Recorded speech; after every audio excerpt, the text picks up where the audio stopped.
Yeah. Okay, good. All right, Okay. so recording now. And today is our continuation of our discussion about the way to get a job or pivot your career in our new normal, which is becoming our regular normal. So today we're going to talk about getting through the phone screens, video interview techniques, um, your resume. Actually I haven't gotten so far as talking about the resume yet. I'm not sure that I'm not sure we need to do that right now because we had such a thorough review of LinkedIn and Facebook last week, but I can do that next week. But I did get into some detail on in-person interviews that get you the job. Mhm. And I don't have anybody on mute, so if you have questions, feel free to interrupt me. Some of the problems I see a lot of people having is getting through the phone screen. Basically, the phone screen is just kind of a way to get to know you. And before COVID, it was sort of a way to see if they wanted to invite you in for an in-person interview. But now it's a way to figure out if they are they're interested in a video, in going the next step, or introducing you to another person. So typically they're called phone screens because the idea is they're screening out candidates. And one thing to remember about phone screens is it's kind of like an insurance policy. Their job is not to pay. So the phone screener, their job is to weed you out and not bring you in. So you have to keep remembering that when you're going through a phone screen. So it's very important to put your very best foot forward. And I can tell you some horror stories that actually happened to me when I was having back surgery, if you don't mind me taking you on a little excursion through bad phone interviews. I was actually in bed and I had spinal fusion surgery, which I don't know if you're familiar with that, but it's pretty major surgery. And I was on a lot of drugs. And I got a request through LinkedIn or through email to talk to this group about becoming a coach for one of their managers. And I knew I was giving the absolute worst questions in the world because I was out of it. It was such a bad time. I should never have taken that screen. I should have waited or told them I was undergoing surgery, but I honestly didn't want to pass up the opportunity to work for this company. So somebody else has joined us. Give me a second and I'll have to let her in. There we go. Valeria, are you there? Hello, Valeria. Oh, her mic's not there. Hello, Valeria. Hi. How are you? Okay. Yeah. Sorry about that. You That's know, okay. We yeah. just we just started and we're Okay. talking about phone screens. Okay. And I'm talking about a phone screen nightmare. Oh my God. So this is what happened to me. So anyway, I took this call while I was recovering from back surgery. And as I said, I had a lot of, I don't know, whatever they gave me, Tylenol and codeine or something like that. And I thought I could make my way through that interview, but I didn't. And when we got to the end, I asked them if they had any other questions, and they said, no, I think we've heard all we really need to know.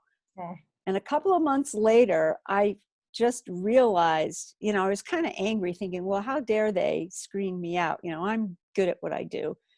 And then a couple of months later, in a more sober moment, if you will, I finally woke up to the fact that they were not going to hire somebody who was in bed on codeine, come oh, on. So it took that aha moment. And I actually got back in touch with the main interviewer. And I said, hey, listen, I should never have taken that call. I was recovering from back surgery.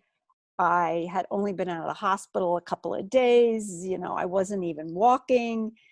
And, I'd really like to get together and have a cup of coffee with you or just have a quick phone conversation. And they said back, yes, we understand, Mary. Thank you for getting back to us, but we're satisfied now with our coaching needs. And I just really wanted to kick myself. So this is why I spend a lot of time talking to people about phone interviews.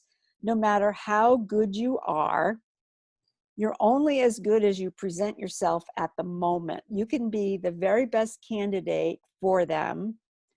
And I'll tell you another horror story. And these are my horror stories. These aren't client horror stories. There was another horror story. I was on the phone with a medical organization, like healthcare. They were going to hire a coach for some of their executives. And while I was on the phone, that's why we have a mute button. You need to use your mute button. My dog decided to attack somebody who was coming up the driveway. And she was barking like a lunatic, going nuts, jumping up and down, baring her teeth. And I should have said, oh, could you excuse me a moment? My dog got loose, and put her on mute. But instead, I got in a panic and I said, hold on, hold on. And I started screaming the dog's name and jostling with the dog to get into the house. And that was probably one of the shortest phone screens I ever had. She did say, send me your, information and blah, blah, blah, but I never heard from them again. So, and at that time I was actively coaching. So I was thinking to myself, what am I thinking? I'm not even doing what I tell my own clients to do. And so remember two things. If you have a distraction during your phone interview, just say, excuse me one moment, I'm going to put you on mute for a second. Then take care of whatever it is that you need to do and come back to the interview.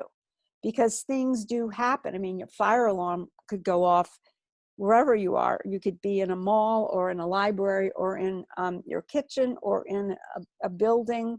You could be anywhere and a fire alarm could go off. So you're going to have to say, I got to put you on mute. So just remember you have a mute button and please use it. So how long are these interviews? They're usually pretty short. If your interview is like 10 minutes, I wouldn't have a lot of hope for that. It should go at least 20 to 30 minutes. And if they really like you, it might even go longer.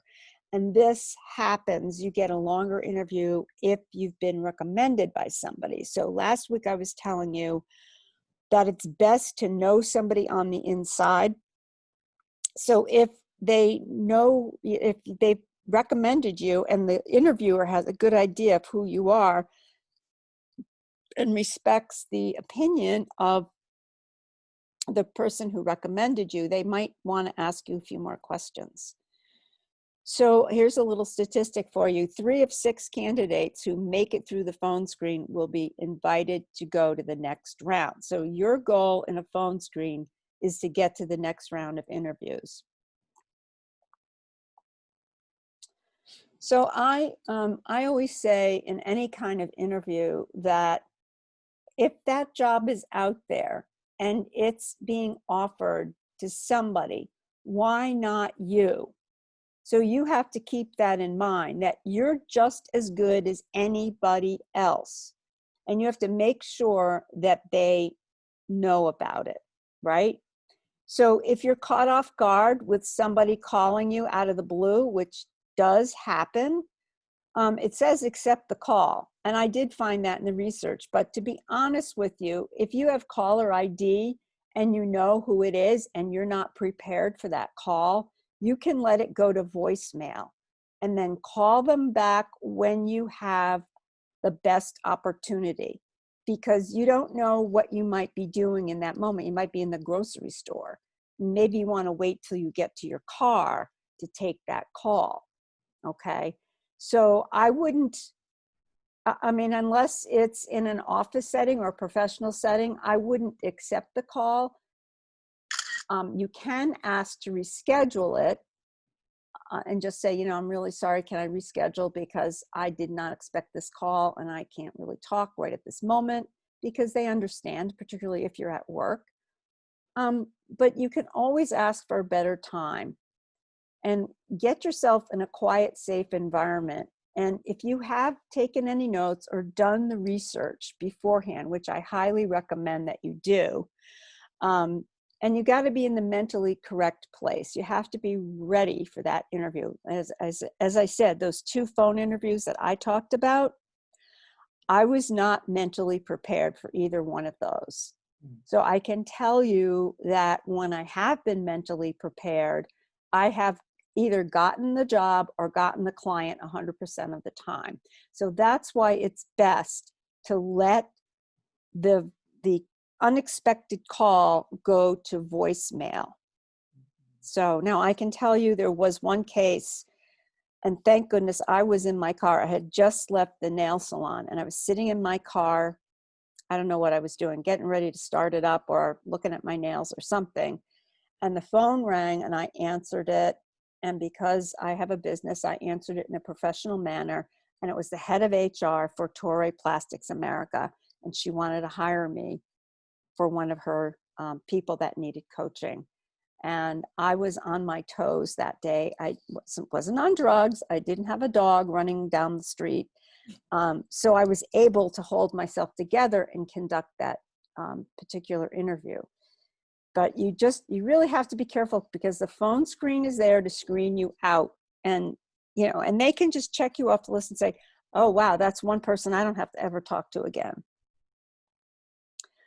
So let's see. Oh, yes. If you are at work, if you currently have a job and you're, at work, like Valeria, if you were at, I always want to say Bonwit Teller, but Bloomingdale's, and somebody called you while you were there for a gilding job, you don't want to take it while you're on the floor at your workplace, okay? You don't want to have people interrupting you, and you don't want to put your own position at risk. And most recruiters will understand that. They should be willing to reschedule, and don't ask for time that's like a month from now. Look for something that's like within the next few days, or maybe in a few hours. And see, this is why I like voicemail, because you have control. People don't expect you to be sitting by your phone all day long, especially if you're looking and you're interviewing. So if you get a call that's unexpected, just let it go to voicemail. Or you can also, on your phone, there should be a little pop-up that says decline this call or remind me later or something like that. And I would use that, and then just remember, when you see that number on your phone, remember to make that call back. So this is how you take control of things. I would not take the call unless I was completely prepared to take it. When you are interfacing with a future employer, make sure that you get their number, or they might email you and say, we're going to call you on thus and such a day, and then enter their number in with the name so that the name comes up on your voicemail, and you know whether or not you're prepared to take that call. Let's see. Okay. So I'm going to ignore number 1 there. You may not know when to expect it. If you're not prepared, don't take it. But you still got to accomplish your goal. It's all about selling you, your skills, your experience, and your value to the company. And the only thing you have on a phone screen is what comes out of your mouth, right? So you only have 3 things that are going to help you on a phone screen. Your attitude comes across clear through your voice. It's amazing how people can tell your attitude. And I will divert a little bit and tell you about a client I had. She was, Latina, and she came from the Dominican Republic, and she had a little bit of an accent, and she was embarrassed about her accent. So when she got on the phone, she was ashamed to talk. And so we did a scenario. We ran through a role play, and she showed me, maybe some of you have heard this story, but she kind of scrunched herself up in the chair she was sitting in and covered her mouth. And then she started to answer the questions. And I said, I can't hear anything you're saying. So you have to speak up on these phone screens. So we had to work at it for a while for her voice to project, because it was enough with the accent. Sometimes accents are difficult to understand, but the voice has to be strong and clear. So her attitude of her confidence was not coming through in that phone screen. Yeah. And she was a very smart girl. She's very smart. And actually one day she missed her appointment, and I sent her a text saying, do you have a new job? And she said, yes, I got a new job. So that was really great. But you have to be prepared too. So once you have that great attitude, your voice has to come through, and you have to understand what you are talking about. Be prepared to sell yourself, and also be prepared to listen. And we're gonna get into that a little bit. So you always have to think to yourself, what can you do to have the best opportunity for success? And like I said before, the job is out there. Why shouldn't you be the one to get it? So like I said, before your interview, do all your research in advance. Google the company, go to their website, look at careers, see if that job is posted, look at the jobs tab on their LinkedIn profile page, company page. Do as much deep diving into that company as you can, because you can always ask questions on the interview about the company. And that gives you your opportunity to ask questions, because a lot of people will go through a whole phone screen and they'll never ask one question. What I'm trying to tell people is that your interview, in any form that it takes, whether it's over the phone, in person, or by video, you have to interview them. You have to think that, hey, do I want to work with you? Are you good enough for me? So you don't come across as if you're begging for the job. You don't want to do that. You don't want to look desperate. You want to look like they are so lucky to have you, and you're ready to step right in. So that's what I mean by doing your research. Make sure you go through everything that they're offering and say, I want that, I can do that, I'm good at that. And then bring that into your interview. So when you get the chance to schedule the interview, make sure that you confirm. A lot of times what'll happen is they will send you an email.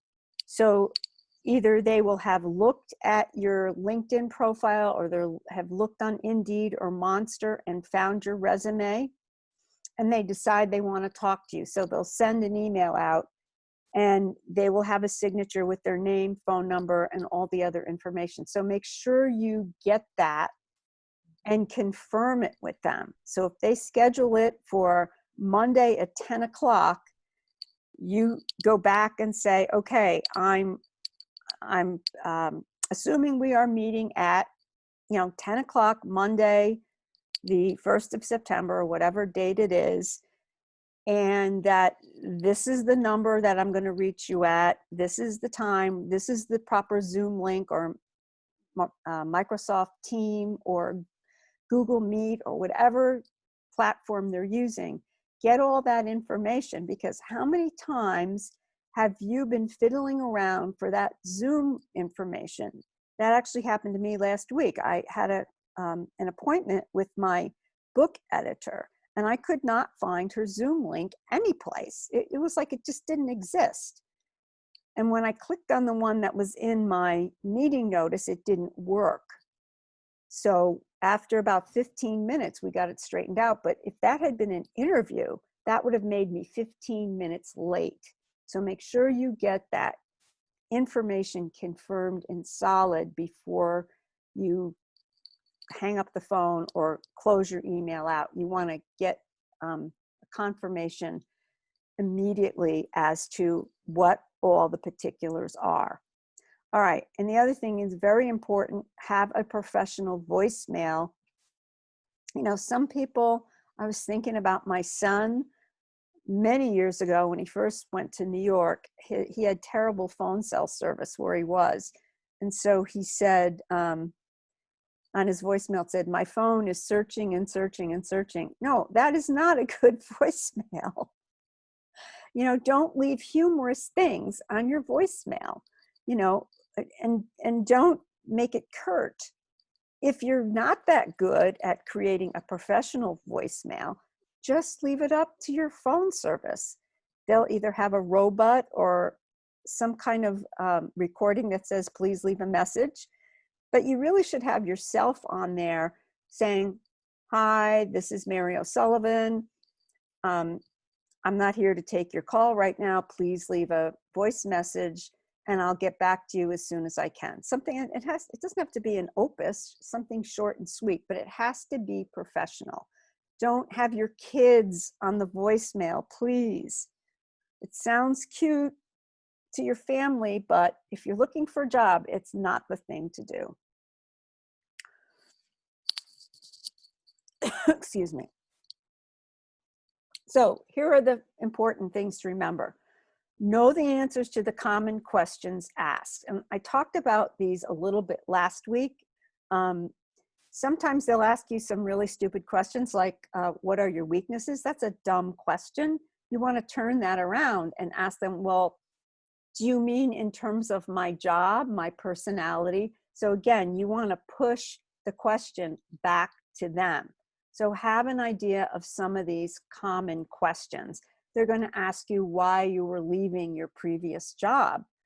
Well, you don't have to tell them the gory details, and don't come out and say something like, my boss was a jerk, or I couldn't stand the people in my office. Just, you know, one of the things that I recommend people to say often is just tell them that, you know, you were looking for a change. You wanted a growth opportunity. And that's all. It's very simple. You don't have to get into details. Oops, I want to just go back up. You know, it's really nobody's business why you left your last job. So I think I was ready for a change, or I'm looking for a growth opportunity, or I'm looking for the next steps, or I'm transitioning into a new role, or whatever, you know. I just got a master's degree and I want to use it more effectively. Anything that you can say that's positive.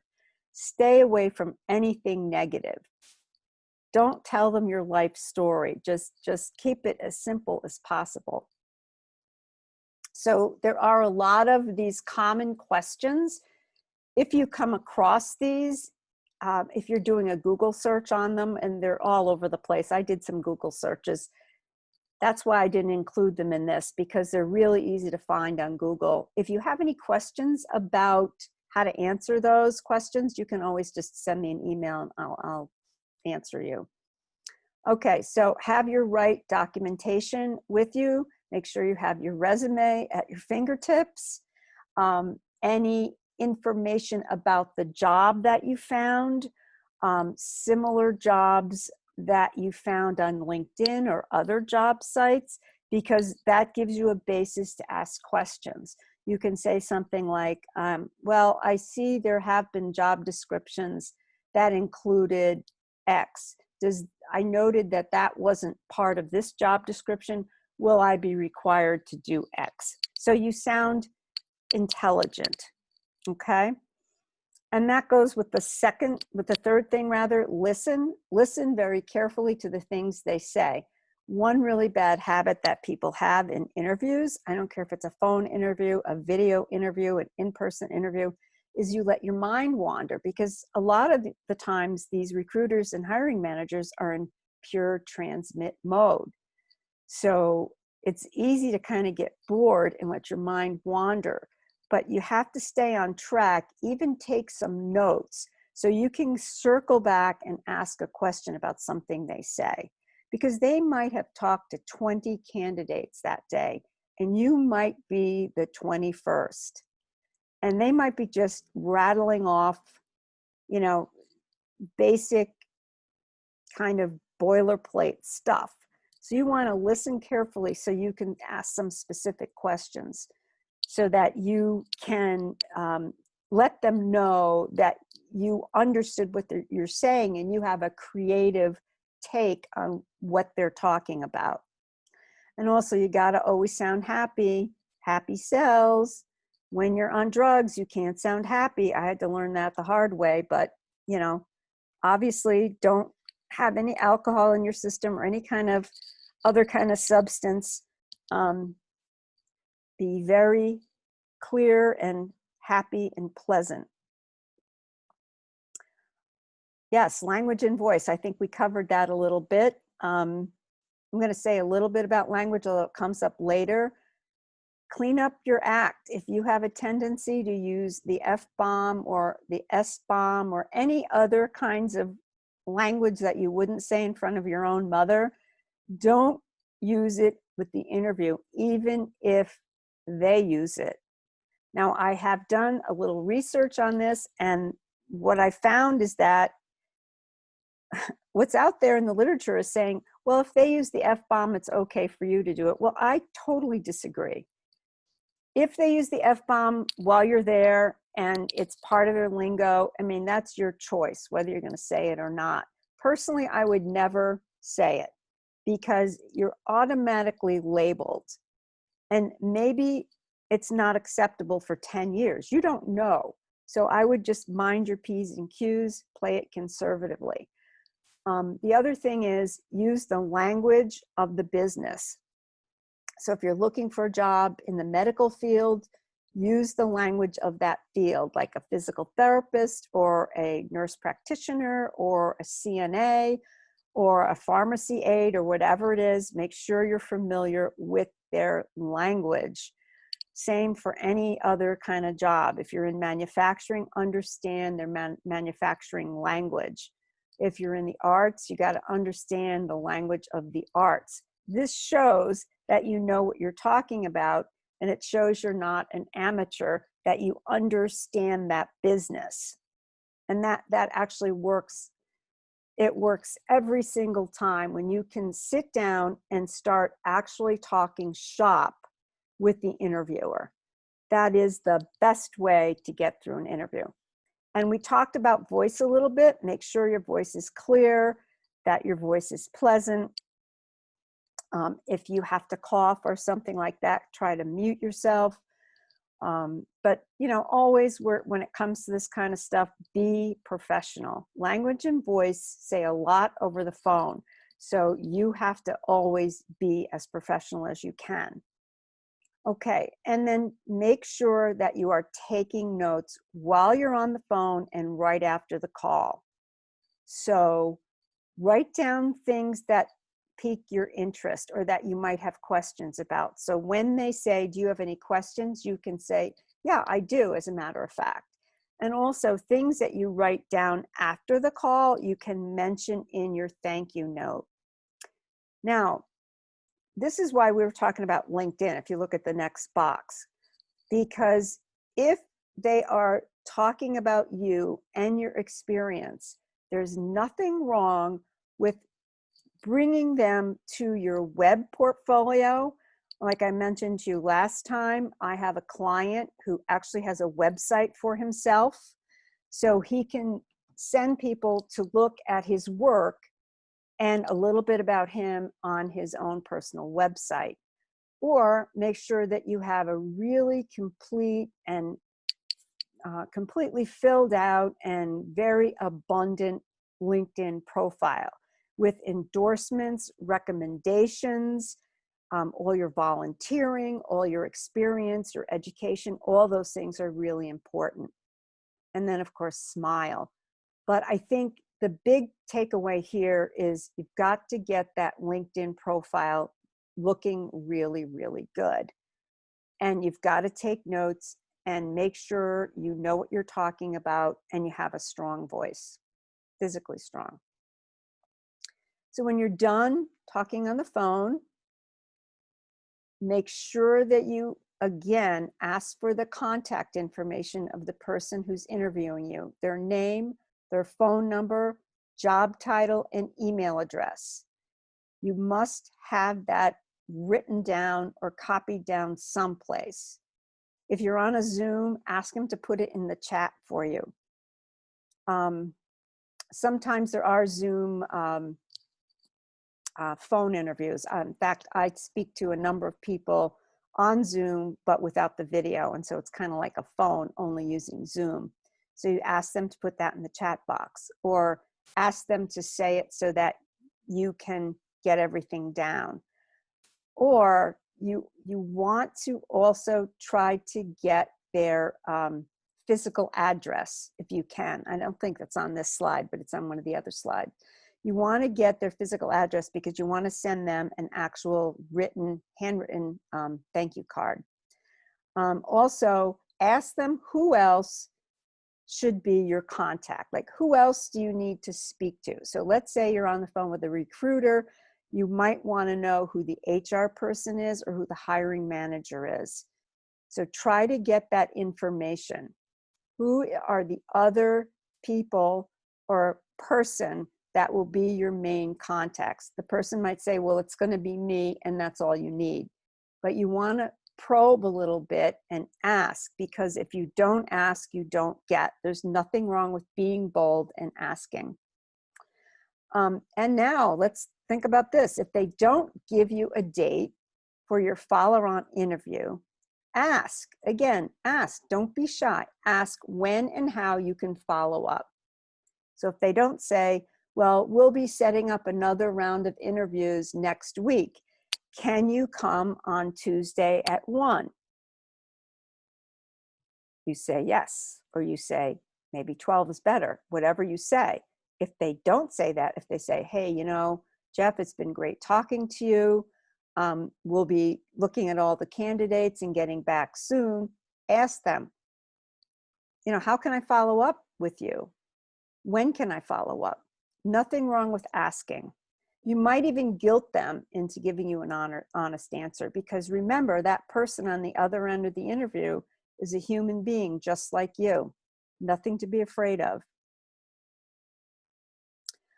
Okay, once your phone screen is over, send a personal thank you note immediately. Write a thank you letter. You can email it as soon as you get off the phone. What I like to do is I send them a thank you email right away, and then I follow it up with a physical written thank you note. And to be honest with you, if you don't have their physical address, it's not that hard to find. You just have to spend some time looking, and you might have to spend a couple of dollars to get it from one of those personal sites that has all that information. I don't know why we don't use the yellow pages anymore, because you always had somebody's address in that, but now we have to pay for it. But try to get their physical address and send a personal thank you note. And don't just try to get away with saying thank you. Make a point of reiterating what you bring to the table. Say, you know, I'm so excited to work with you because I have so much experience in doing the kind of quality assurance that you're looking for. I've worked on plastic QA lines for 25 years. Or I have a PhD in chemical engineering specializing in plastics. So you want to make sure that they know why you're good for the job. Or I have 15 years in marketing in exactly the products that you handle. And again, find out their physical address and send a handwritten thank you note as soon as possible. I've received a number of those thank you notes over the years from clients, and it's really a nice thing to get. It gives me personally a sense of satisfaction and accomplishment, and it makes me think very highly of the person that sent me the thank you note. So the bottom line, phone screens are typically the first hurdle you have to get over in the process. It's used to screen people out. Obviously, they want to separate the wheat from the chaff. and, you know, in tactful words, they want to separate the qualified from the unqualified job candidates. So that's the bottom line. So you always have to remember that the purpose of a phone screen is to not hire you. So your job is to work so that they do get you to the next step, right? Okay. So any questions on that before we go on?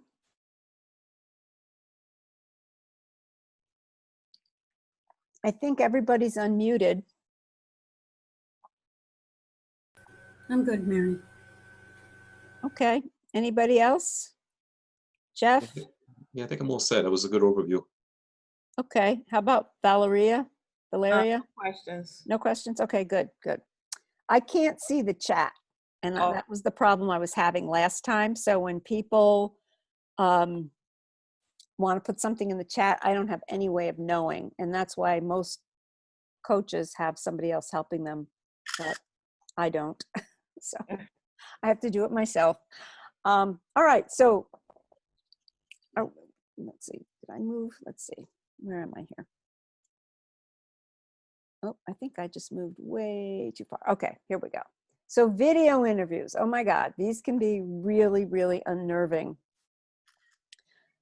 Something that we all learn the hard way is this is the world of technology, everybody. And I don't think any of us have had an experience with technology when there wasn't something that went wrong. For me, it happens almost every single week. It happens almost every single time I touch technology. So it's best to test it out. And to be honest with you, even when you test it, it might not work on the day that you show up for the interview. And I think that most employers are understanding of this, but you don't want to push it. So make sure that you have a backup plan, that you have someone that can help you or show you what to do, and do it well in advance. You don't want to be, you know, stuck and not being able to have that interview because your technology doesn't work. The other thing is make sure your devices are properly plugged in and charged.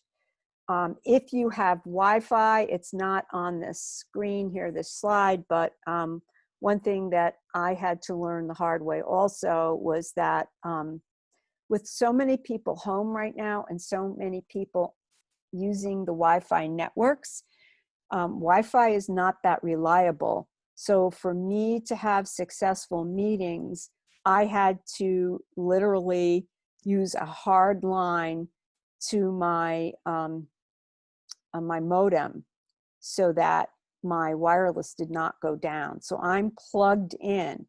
That's something that I highly recommend if you're using your laptop or an iPad or even a phone for a video interview. Make sure that you are hardwired into your internet because anything can happen. Anything can happen, God forbid. And I will tell you, I have another horror story for you. I was doing a workshop, it was a 90-minute workshop. I had 2 people on the workshop from the UK. I went to my office to do the workshop because our Wi-Fi at home was kind of unreliable. And that was before I got the brilliant idea of using the hardwire. And when I got to my office, even though I had my own connection, I don't use the building connection, Verizon was in there for the day and they had taken down all the wireless service for the whole building. So when I got on my video, which people paid me lots of money for, nothing worked. They couldn't hear me, they couldn't see me, and they were from the UK. So I was able to finally say to them, listen, let's reschedule for a week from today. So we rescheduled a week from then, and I did the interview from home. You know what happened? We had a power outage and everything at home went down. All the power went out. So my husband to the rescue, our modem was working. And so he did hardwire me in and I was able to finish that class, but that was a disaster. So it doesn't help your nerves either when things like that keep happening. So you don't want that on any kind of video communication where your work or your job is at stake. So make sure everything is charged up and make sure you have a hard wire connection to your internet service, okay? The other thing is, I'm assuming everybody knows you got to dress for success on a video interview. Don't assume you'll be allowed to shut off the camera. Dress for an in-person interview. One kind of humorous thing I saw, I believe this was Warren Buffett did this. He had on a pair of sweatpants and his suit and tie tucked into the sweatpants. So I guess you could get away with that. I think I'd be more comfortable in case I had to get up for anything, because I noticed when I stood up on one of my conversations with a brand new client, when I stood up and moved back from the camera, she could see me head to toe. So she could see that I had on a pair of jeans and flip-flops. Oh, So I, and I was like, oh my God, I'm glad it's the middle of the summer, because I had to go upstairs and get my phone for something. So I would just put on the suit, the pantsuit, the pants to your suit or whatever, put on your skirt, put on your stockings, put on your heels, whatever it is. You don't know, you might have to get up and walk off and pick something up. Maybe you left your resume or an important document in another room and you might have to go get it. So make sure you're properly dressed. And again, distractions. You don't want your phone going off and chiming in. Use a headset so that doesn't happen. You don't want your pets barking in the background, and you don't want to hear kids crying.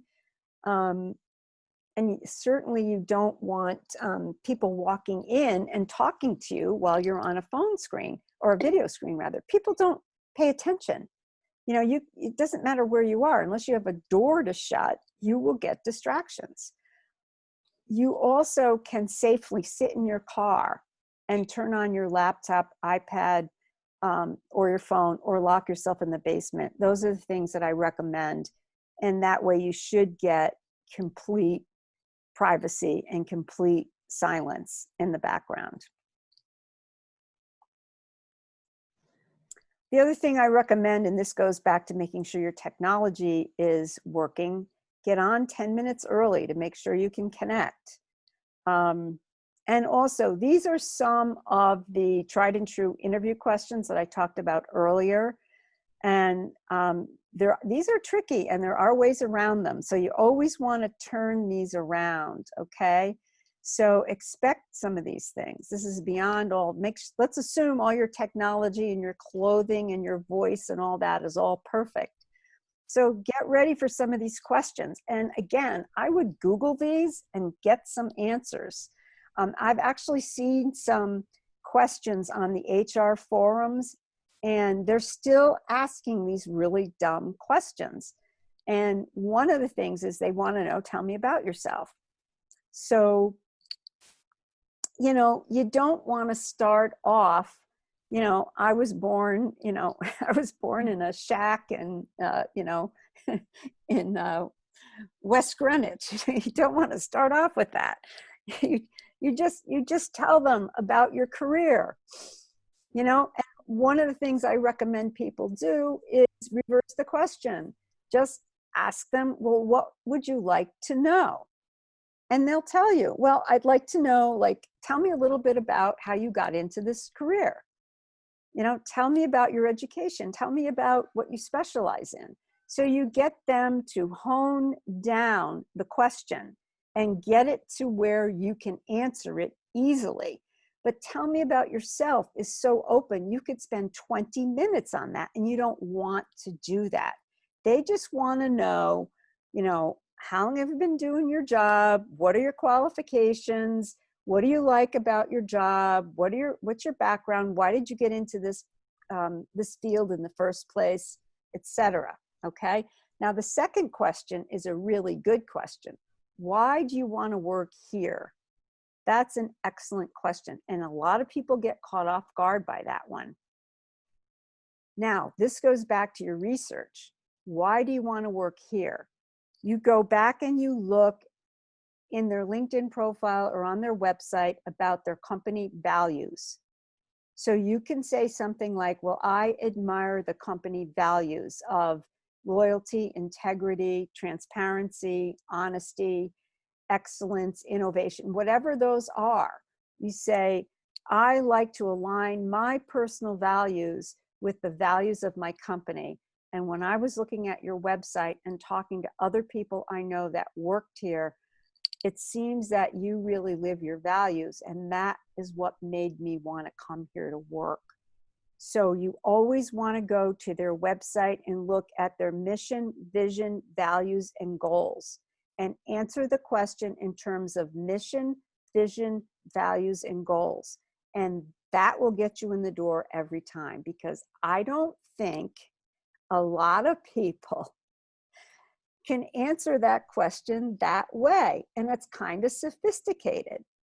But since I've been around so long, and I've been in this business a while, and I've been in corporate for 30 years, I know what a tricky question this is, because that question is going to put you on the defense. Why do you want to work here?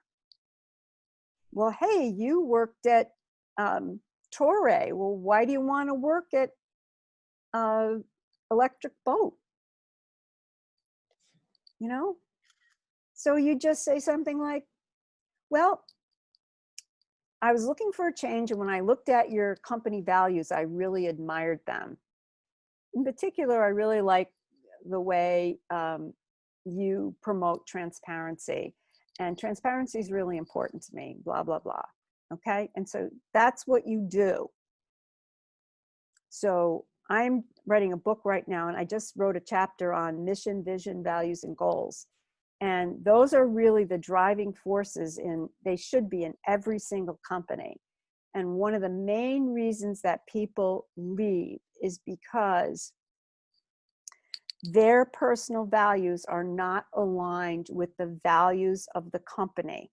So whether it's behavior or, work hours or expectations or ability to get ahead, whatever it is, if you're working for a place that does not meet your personal values, you are not ever going to be happy, okay? So here's another one. Why are you leaving your current job? Perfectly legitimate question, perfectly good question, and another question to kind of set you back on your heels. And we talked about this a little bit earlier. Why are you leaving your current job? Well, I was looking for advancement. Well, I'm working in a family business right now, and the opportunity for advancement is really limited to family members. And I can't tell you how many times I've heard that, because it's true. If any of you have watched the show Succession, you can see that the key players are all members of the family. So family companies are among the most difficult companies to work for. I've coached people in family organizations, and it's very, very, very difficult, because the personal relationships overlap the professional relationships, and that makes for a toxic environment, okay? So why are you leaving your job?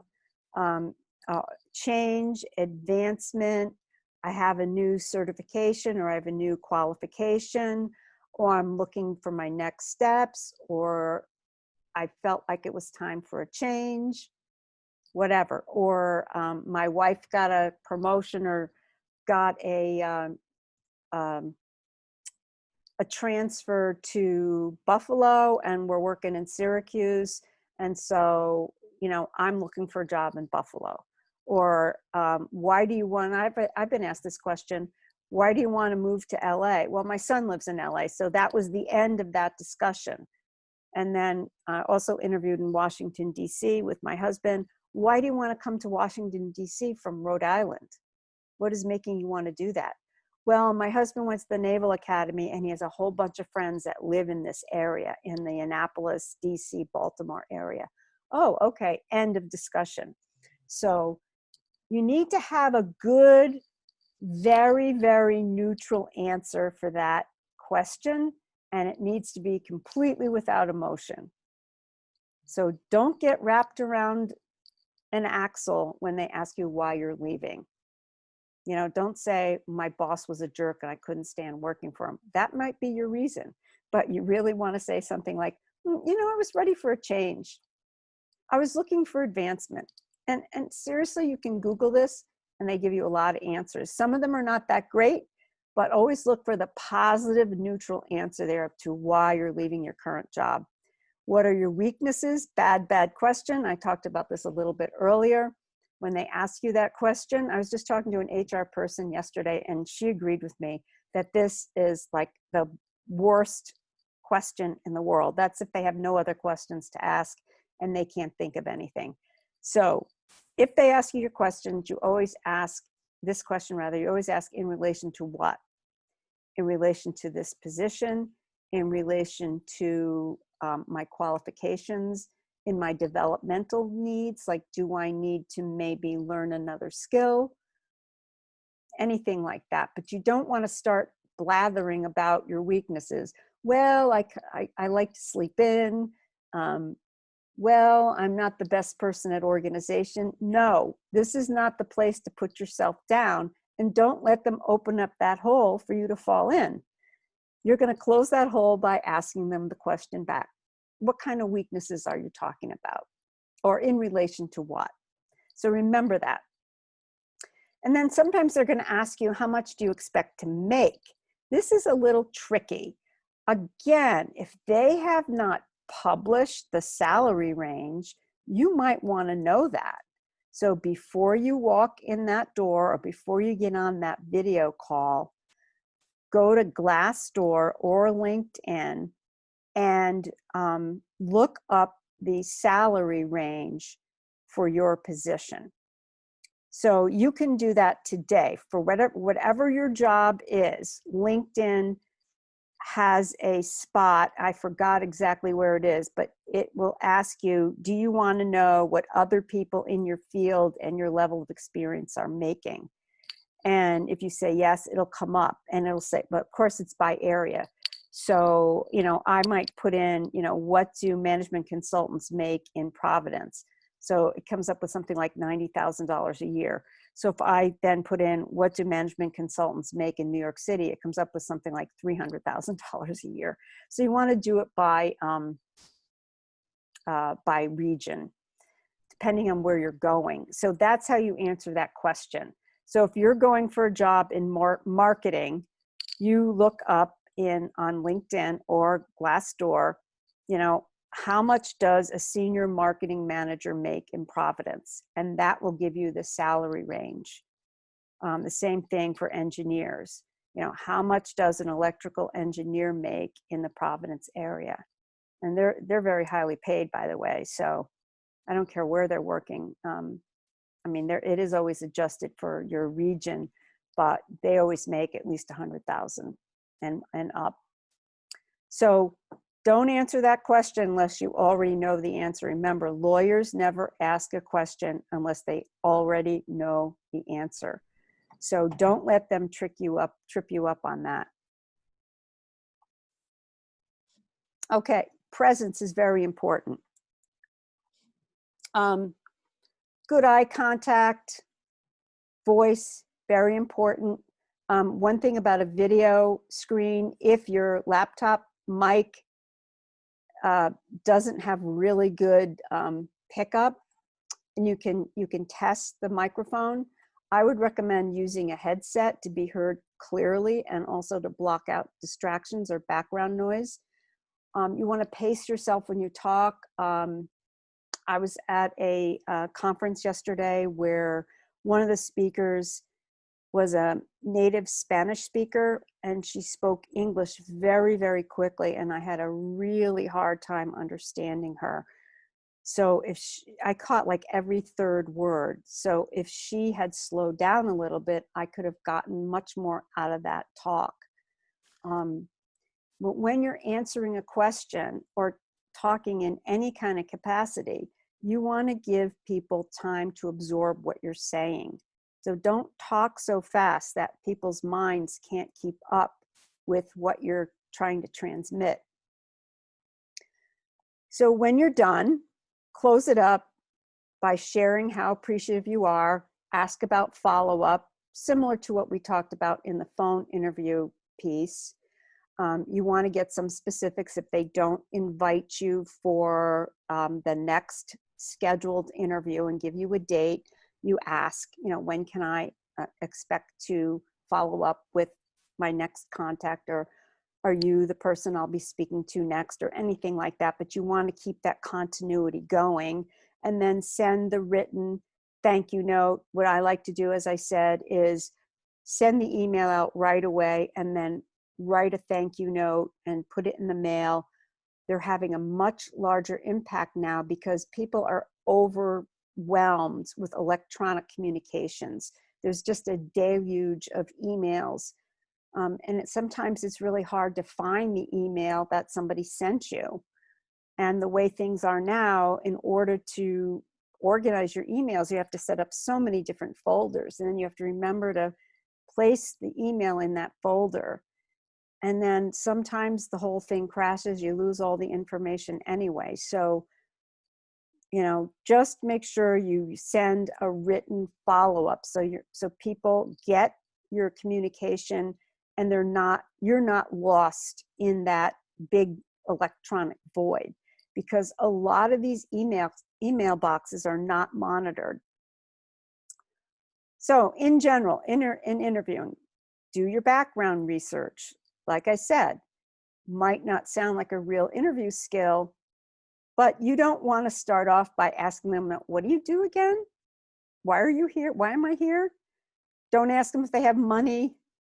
Actually, in some cases, I do ask that question, because if the opportunity is dependent upon funding, and they don't often tell you that, it's not a bad idea to ask. And you probably don't want to ask it right away, but you can tell, for instance, if the job is coming from a research lab, you might get through every screen going. And actually, this did happen to me. I interviewed for a job as a writer at the Army Research Lab in Rome, New York. And I was all excited because they really liked me. And I don't think I got a solid offer, but they said, you're our first choice and all that. And then when I called to follow up, we didn't get funding for that position. So make sure that whoever's hiring you isn't dependent on funding for a position. And a lot of these government positions are dependent upon funding. So if it's a defense contractor or a lab or something associated with the government, even the mail service or the Department of Transportation, you want to make sure as you're walking in that they have their funding already. So maybe that's not your first question, but it should be something that comes up during the course of the conversation. But don't ask them what they do. Don't ask them to refresh your memory about what the company's all about. You got to do background. Your personality is not going to get you there. Be polite. Don't be rude to the secretaries. Don't cut somebody off in the parking lot. Don't steal a spot. Don't yell at the local coffee shop because they all go in there and wonder why you didn't get the job.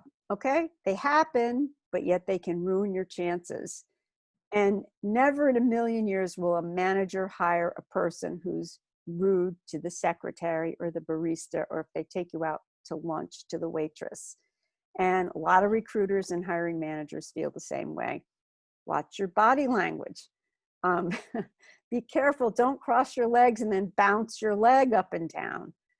That's a really bad sign of nervousness. Don't hold yourself like a cardboard cutout. Relax. Sit back in your chair. For women, I recommend, just like all the etiquette books did back in the day, cross your ankles, not your legs, right? So you keep your knees together, even if you have on pants. Cross your ankles, not your legs, okay? Sit up straight or lean in. It shows you're interested. Keep looking at the person, keep eye contact. So you look honest, but don't lock in on a stare, because then you look like aggressive or angry or something like that. And don't nod too much. I mean, I caught myself doing this on some interviews I did with people where I was interviewing them over the, I think it was a Facebook Live. Don't nod too much. You look like a bobblehead doll, right? You want to show agreement, but too many nods and you look like you're nodding off. And you don't want to look like a bobblehead. And we talked about language also. If you have a potty mouth, save it. Don't bring potty mouth into your interview. Even if the interview is flying the F-bombs, you should still not feel comfortable doing the same. It's a bad reflection on you.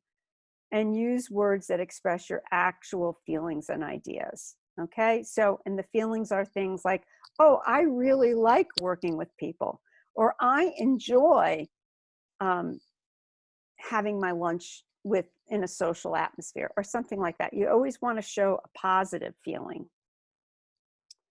And then look at your own resume. Bring it with you or have it in front of you. Don't forget what you did. Don't get cut off guard when the hiring manager asks you something specific about an accomplishment that's on your resume that you forgot about. You might stumble around for a little while before your brain goes, oh yeah, I remember that. But don't make that mistake. Just keep your resume by your side. It's okay to look down, and you can always ask them, oh, is that in reference to this position that you're talking about? And they can say yes, or they can say, oh no, it's the one above that. But, you know, be familiar with what is on your resume, and refresh your memory about other jobs that you've had in the past. And then we talked about questions a little bit, but I'll just bring some of these up now. Get ready for the standard questions. Tell me about a time when. So that's a behavioral question. So that's going to frame you in a situation or in a scenario where you have done something. So if they're looking for somebody who's able to work with disagreeable people or to resolve conflict, they might ask, tell me about a time when you had to resolve conflict in the workplace. So make sure you have that at your ready. Be able to think quickly on your feet and talk about a time when this happened. This actually did happen to me, and I had to resolve the conflict between two women that hated each other that worked in the office.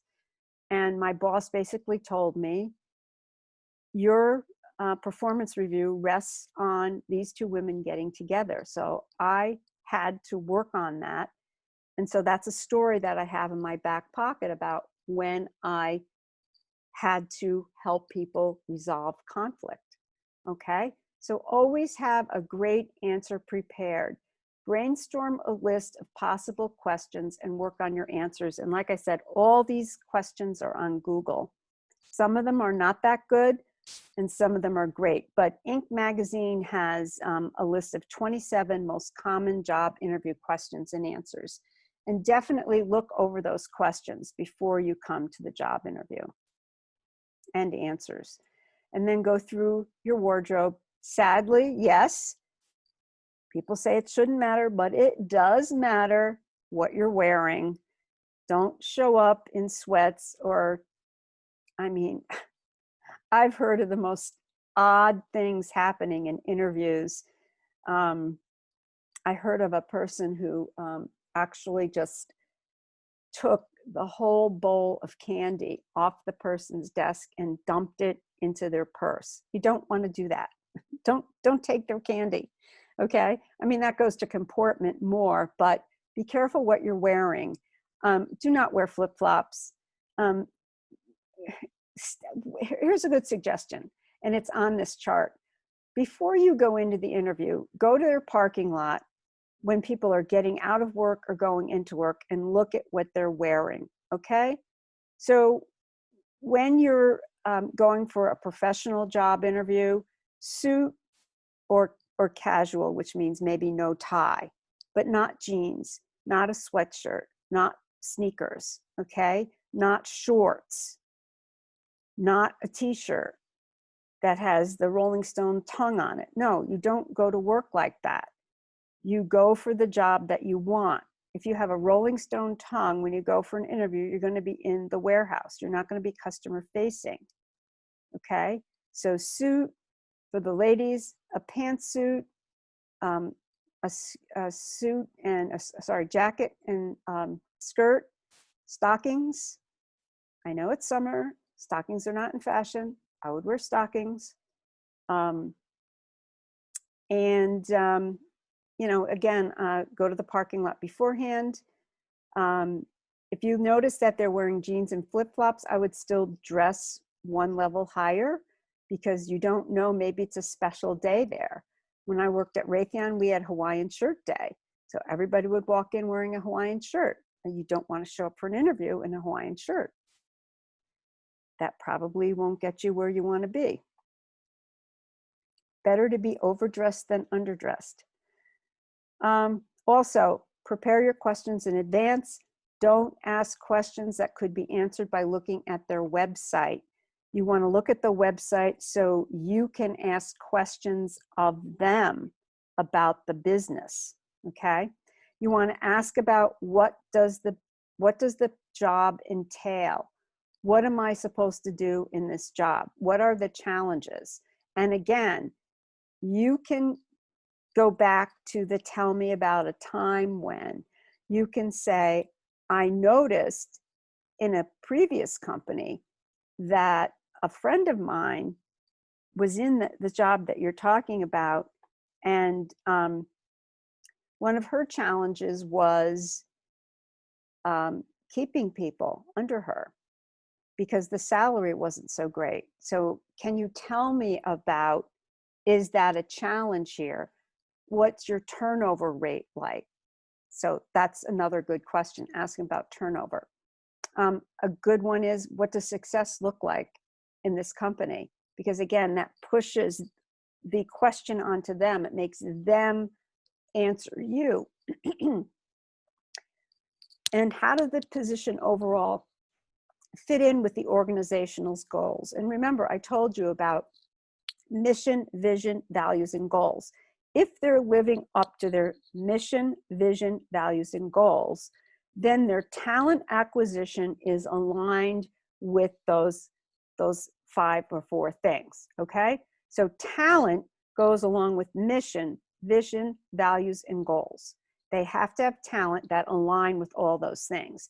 And I can tell you, when you're working for a big company that has clearly stated mission, vision, values, and goals, and everybody knows what they are, the conversation you never want to have with your boss is, you are not aligned, because that only means one thing. It means they're about to say goodbye to you. So you want to be very careful about that, and you want to make sure that the job you're going for is in alignment with the company mission, vision, values, and goals. And it's good if you know those in advance. So memorize those, write them down, and then ask about them in relationship to this job. So you always want to look like you're really interested in succeeding. And without this information, you're really not going to be able to express how you would do so. Again, we talked about this. Don't badmouth your past employer. You know, don't lie about it, but don't be super negative. You don't say things like, my boss was a jerk, she's nitpicky, plays favorites. Forget all that stuff. You don't come out looking very good when you say that. Figure out a tactful way to explain why you're leaving, why you got fired. And you don't have to say, I got fired. Don't say that. Just say it was time to move on. Whatever, you know, do not make yourself look bad. You know, we're in the age of COVID now. People are getting laid off. That's a good enough reason. Well, you know, COVID hit and then the job got cut back. And I'm looking for more work. I'm looking to take on more. And you can always tell them what you learned from your last position and how you're going to apply all this learning to your new job, and that would make you a perfect fit. And the thank you card. This is the third time I'm saying it. A written thank you note. Yeah, you can get hired without one, but it's a nice gesture. Shows courtesy. It shows class. Always send something out to the hiring manager or recruiter, and just let them know that you've got class, and let them know that you don't want to be forgotten. And it keeps you top of mind with them, and shows your professionalism. Start off by being nice to everybody, and you'll end the interview by being nice to everyone, and you increase your chances. And I think that is the end. So we have a few minutes left for questions. I know I went through that pretty quickly. So anybody have questions? I don't have a question per se, but I can relate to the dress, Okay. dress code. I had an interview within the last year, and the interview was at least an hour away. And I had my power suit on, and finally the HR comes out, and the first thing he said is, "Oh, no one told you it was casual here?" Mm-hmm. So, and I think I came on too strong. So what happened when you said that? I did not know, just didn't know, but meeting everyone, it was pleasant. And I thought So- they liked me, but it didn't happen. So if that They- happens, if you're overdressed, and I this is think for they may everybody, have thought I was going to be too pricey or something. yeah, And well, it's unfortunate because we never got that far, right? So if that happens, and I tend to do the same thing as overdress, it's okay. You just say to them, yeah, no, I didn't get the memo, and kind of just fluff it off. yeah, that's true. You know, when this is what happens in interviewing situations, people get really nervous. Mhm. And, you know, whenever you're thrown off kilter, that's one of the screening techniques. You know, they want to see, okay, you're here, so we'll go through the motions. But if you showed in any way, or not just you, Judy, but any of us show a little bit of nervousness, that's a signal. And it's easier for you to just take a breath, step back, give yourself a moment to regroup. And, you think to yourself, so what does it matter, And you say, Mhm. oh, yeah, no, I didn't get that memo.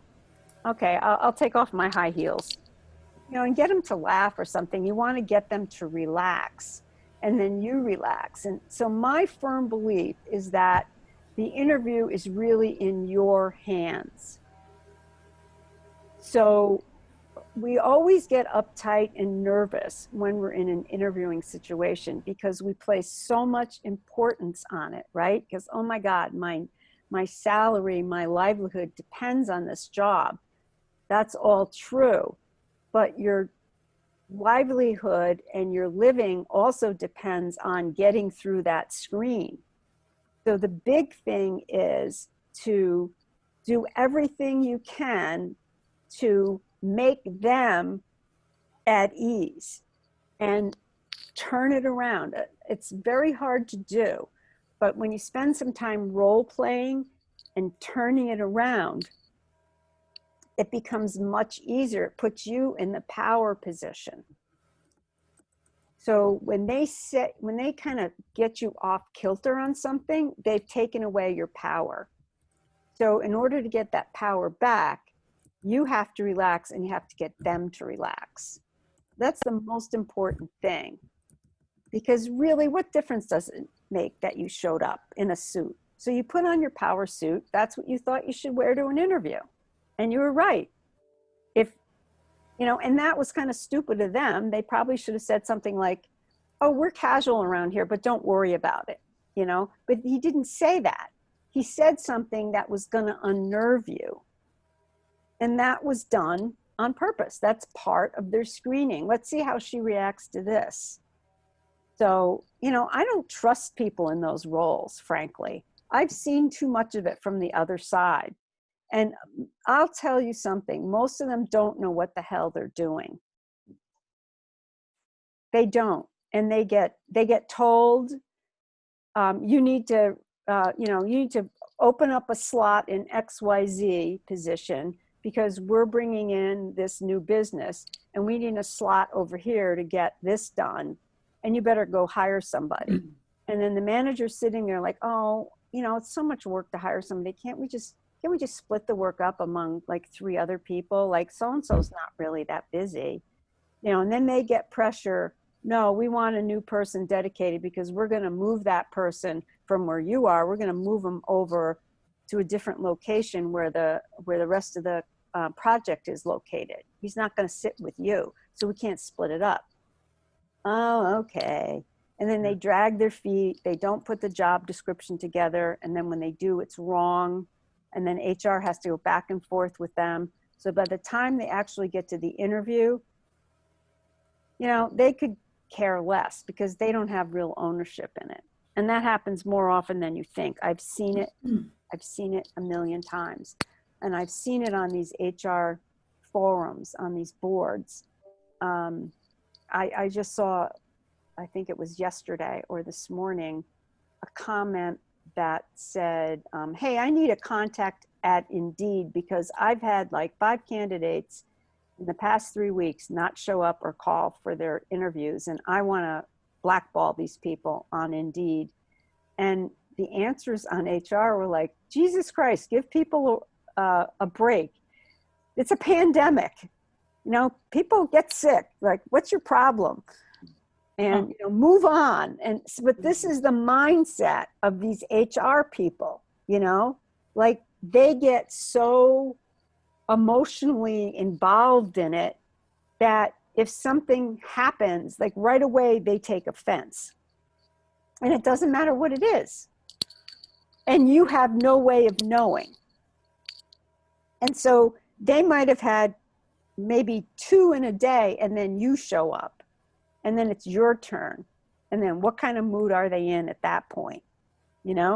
So my understanding of the interviewing process is most of the people are very inexperienced and don't know what they're doing. I mean, it takes a real seasoned, savvy, highly trained HR professional to do really great interviews. And most of the interviews are done to promote people inside the company.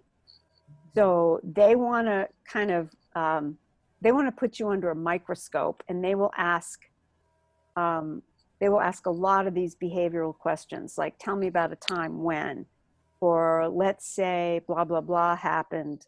How would you act? Or did you ever run into a person who stole things from the company? Or what would you tell a person that was habitually late? Those are legitimate questions. They put you inside the job and ask you how you would handle it. And when they start to get into technical questions, like, in my case, I was a proposal development specialist, and we had color reviews. So they would ask me like, well, how would you run a black hat? How would you run a black hat review? So I'd be able to say, okay, here's how I'd run a black hat. And I would tell them exactly what I did, in high level terms, because I wasn't there to give away all my secrets. And there was a red team, like, what did you do for red team? So I would say, well, first of all, I wrote a whole pamphlet on, instructions for how to run a red team. And they're like, oh, really? And I could write one for you if I come here to work. So you want to get more into the job. So yes, appearance is important, but if you overdress, I don't see that as a problem. That's not a big deal. That was his problem for making that remark. Yeah. So you just blow it off. A lot of these things you can blow off, like, tell me about your weaknesses. That one I had 2 weeks ago. Yeah, like, oh, I don't have any weaknesses. I didn't know what to say. Right, because They didn't want to lie either. And no, it doesn't matter about lying. It's not a point of lying. It's a point of putting you in the best perspective. So how do you look good? That's what it's all about. It's making you look good. Mhm. Okay? So you don't care about them. You know, what they think or what's going on in their head at the moment is not important. It's you controlling the situation. So first of all, you have to believe that you can control it. And in your head, in all of our heads when we're interviewing, we have to be thinking, these people are damn lucky to get me. Like, I'm the best. I am so good at what I do. You have to believe that. Like, if I don't get this job, these people are crazy. You're crazy not to hire me. You'd be out of your mind. So that's what your brain is telling you. I have to say, it's very mindset oriented. It's very Zen oriented, if you will. You have to put yourself there. It's a matter of being in the moment, being present in the moment. So your presence, your executive presence is a matter of your presence to yourself. So no one has to tell you when a state trooper walks into the room, right? That's my favorite analogy. You know these guys are state troopers, right? They're like 6'5". They somehow always have crew cuts and tans, and they look down like this. So you know these guys are state troopers. Now, do I look like a state trooper? No, I couldn't even try to look like one. But I have to project my professionalism and my presence in a different way. And for somebody who's short like myself and old, I have to look very professional and wear a lot of makeup and fix my hair.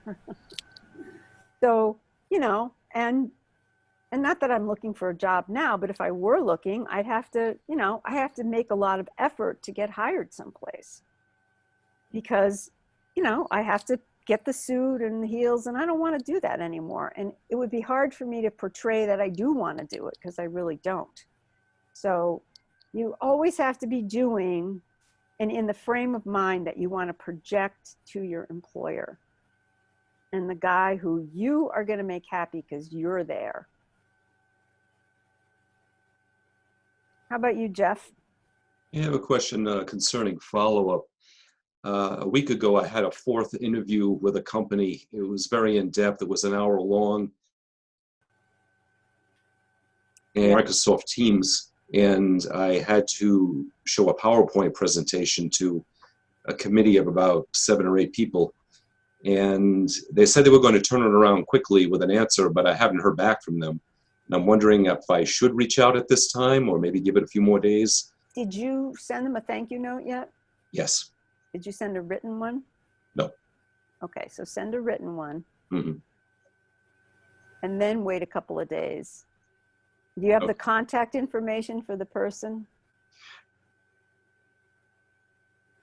Yes, Putnam, Connecticut. The other one is in England. In So, the UK? yes, in the UK. Okay, well, that's okay. So you can still use the US mail to get to the UK, and you can send an email and then wait, like what's today, Wednesday, and then maybe for the US one, call them on Friday. Mhm. Say, hey, I'm following up with the person, whoever that is. I'm following up with Jeff about the position of blah, blah, blah. And I would just like to know, may I speak with him? And just if they get on the phone, just say, hey, what's going on? Or Yeah. or the question that I like to ask is, where do I stand Mhm. in the ranking? Yeah. Yeah, I was just Where going do to I ask stand? them where they are in the decision-making process at I this wouldn't point. ask that because you don't care. You want to know where you stand. Okay. Did you make the short list at least? I think so. Yeah, I mean, after 4 interviews and a presentation, that's a lot. And I'm against those presentations. Okay, that sounds good. I can pursue a handwritten note. I could probably get that out tonight in the mail. Yeah, and then definitely call. Mhm. Definitely call because it's what, this is another thing I brought up with that woman that said that she was disgusted with people that don't show up. And I said, well, what about the candidates that she was worried about wasting her time. I said, what about the candidates that spend time, you know, picking out a wardrobe, spending time on their videos, making sure everything is working, you know, and preparing resumes and setting time aside and clearing their schedules, and then you don't get back to them. So where's the fairness there? It's the same thing. So they owe it to you. Yeah. And I have a funny story about that. I don't know if I've told you guys this or not, but years ago when I first started working at GE, I had been working there over the summer, and then they hired me that fall, I think. Yeah, that's the way it worked. They hired me that fall. And I was at work for like a month, going back and forth, getting in my car, going, having lunch with all the people, getting paid, coming home. And I opened up my mail one day, and there was a postcard in there from GE that said, "Thank you for your interest, but the position has been filled." Oh. Oh my. I brought it into work and I showed my boss, goes, "Those a-holes, you know." But that's the way HR works. Mm. The right hand doesn't know what the left hand is doing. Yeah. Wow. So, yeah, so my advice is you have to stay in control of the situation. And the longer that you stay in control, the better your chances are, because it shows that you have leadership skills. And it shows that you don't want to waste their time or yours. And that's fair. Yeah. Yeah, I understand, because it's probably good to know soon in case I need to move on and pursue something else. Well, here's my advice. I think you should move on and pursue something else. Okay. Don't wait for them. Yeah. And Okay. there's lots of things that happen like that. You know, you put in for 4 or 5 different jobs and you hear nothing. Then you take a job, and then suddenly 2 or 3 of them call you back and say, "Oh, can you start in a week?"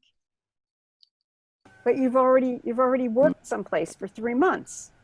That also happened to me when I was teaching school. I couldn't get a job anywhere in New Jersey. I applied to, oh my God, so many schools. I was sending out, you know, I was spending a fortune with the post office sending out resumes.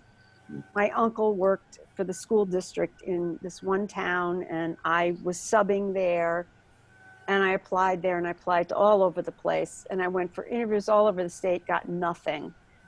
Finally, I got a job. I got an interview in Syracuse, New York. I took the train, got there, it was all day, had to stay overnight.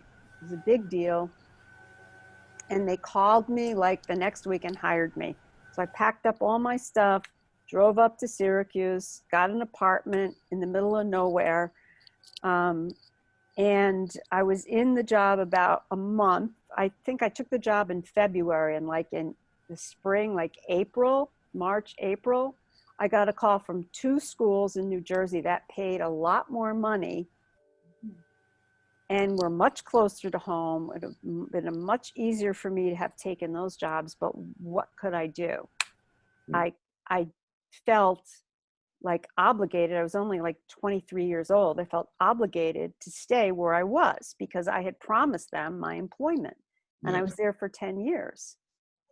But I could have had a much better job in a not much better school district, a much richer school district, and been a lot closer to home than 300 miles away up in the hills of Syracuse. So, you know, you never know with these things. And, Right.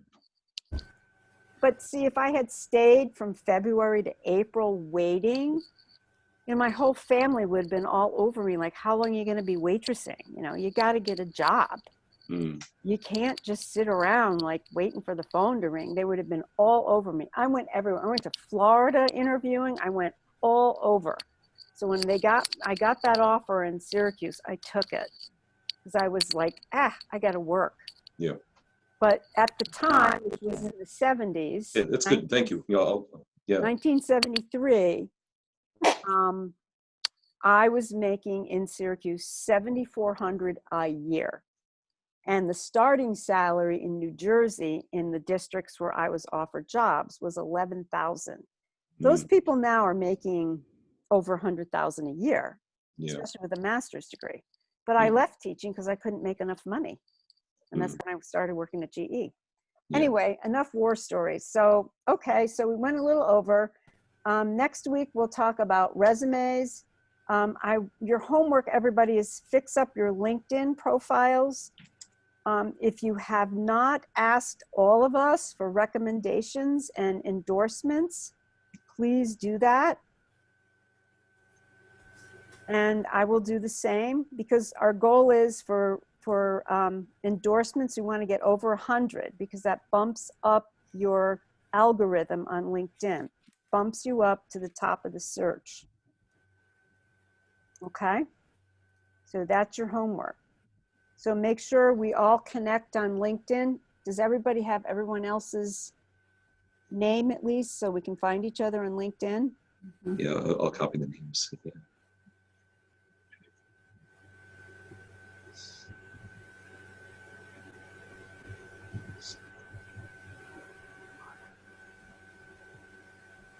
Okay, good.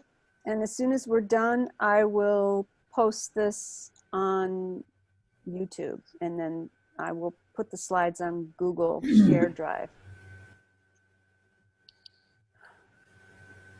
Okay? All right, good. Okay, everybody. All right. Bye. Right, Talk bye-bye. soon. Take care. Thank you. Bye. You're welcome.